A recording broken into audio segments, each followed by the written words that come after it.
काय सांगाल सर, सध्या वातावरणामध्ये उकडा जाणवत आहे आणि जसं उन्हाचे चटके पण सोसावे लागत आहे, तर कसं वातावरण राहणार? बघा की आता सध्या 11 मार्च चालू आहे आणि तसं म्हणता आपल्याकडं उन्हाळ्याला 1 महिना होऊन झालेला आहे. संपूर्ण महाराष्ट्राच्या करता विदर्भामध्ये चटके बसायला लागलेले आहेतच उन्हाळ्याचे. आत्ता 40 इथे गाठत आहे. त्याच वेळेस आपल्या संभाजीनगरचा विचार केला गेला तर 37च्या जवळपास आपलं तापमान सध्या दिसत आहे. हा ट्रेंड जो आहे हा पुढचा आठवडा देखील याच दरम्यान तापमान राहील.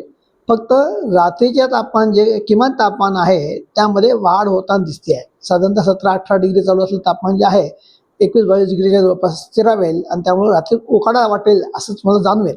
पण यामध्ये देखील आगामी काळात साधारणतः 16-17 तारखेच्या दरम्यान आपल्याकडं ढगाळ वातावरण निर्माण झाल्यानंतर हे देखील तापमान घसरेल आणि आपला आता जो उकाडा जाणवतोय त्यातून आपल्याला सुटका होईल असं दिसत आहे.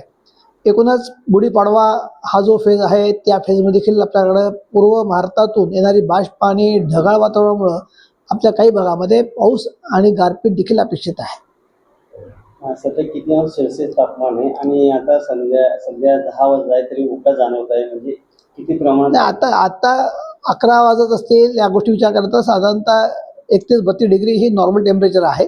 आर्द्रता आहे आणि ती आर्द्रता आपल्याकडं जी 40% आता जाणवते आहे आणि आजच्या घडीला अतिनील किरणाचा मारा देखील आज कमी असल्यामुळं आपल्याला जाणवणारा उकाडा जो आहे हा कमी जाणवणार आहे.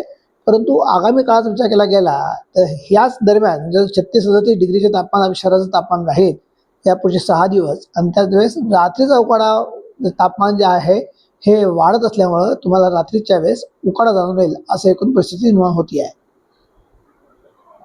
असं तापमान किती दिवस राहणार आहे? काही याच्यामध्ये स्थिरता होईल का? हा नाही, आता हे जे तापमान आहे स्थिरच आहे आणि या ह्याच्यामध्ये खूप अशी वाढ नाही आहे. साधारणतः शेवटच्या आठवड्यामध्ये आपल्याला तापमानामध्ये अपेक्षित वाढ आहे की जी आपल्याला चटके देईल आणि उन्हाळा जाणवेल असं ती परिस्थिती साधारणतः मार्चच्या शेवटच्या आठवड्यात असेल.